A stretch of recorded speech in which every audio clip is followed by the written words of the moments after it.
What are just the exciting things happening in technology that you guys are really excited about, how we can potentially leverage those within the sports industries? Our mobile app is just developing it, building it out, and how do we get it in as many hands as possible?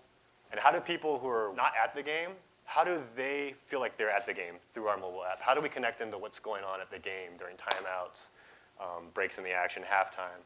How does someone who's on their couch, how can they control the in-arena music that they're hearing through their TV? Those are the things that we're looking forward to in the future. Everybody in here is probably familiar with wearable technology and whether or not it's actually going to have a tipping point at some point. Those are areas that are of particular interest to us.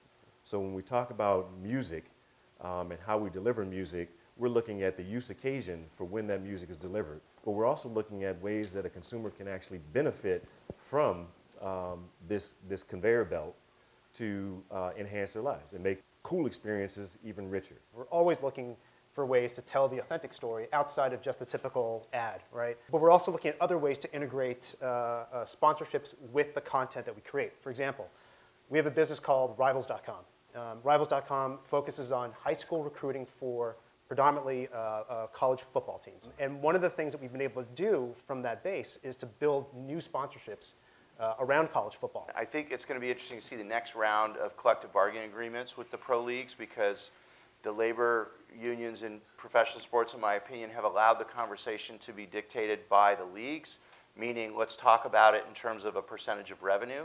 They never, ever, ever talk about the value of the asset.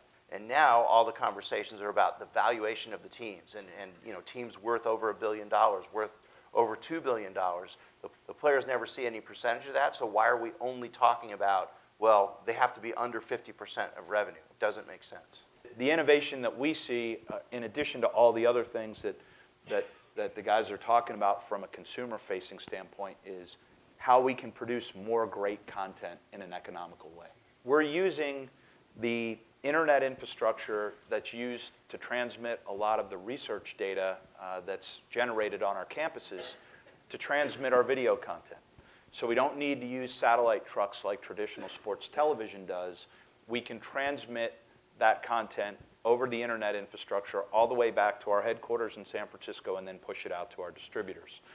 That's something that brings our cost per broadcast down considerably and allowed us to break even in our first year on the air, which is almost unheard of for a TV network.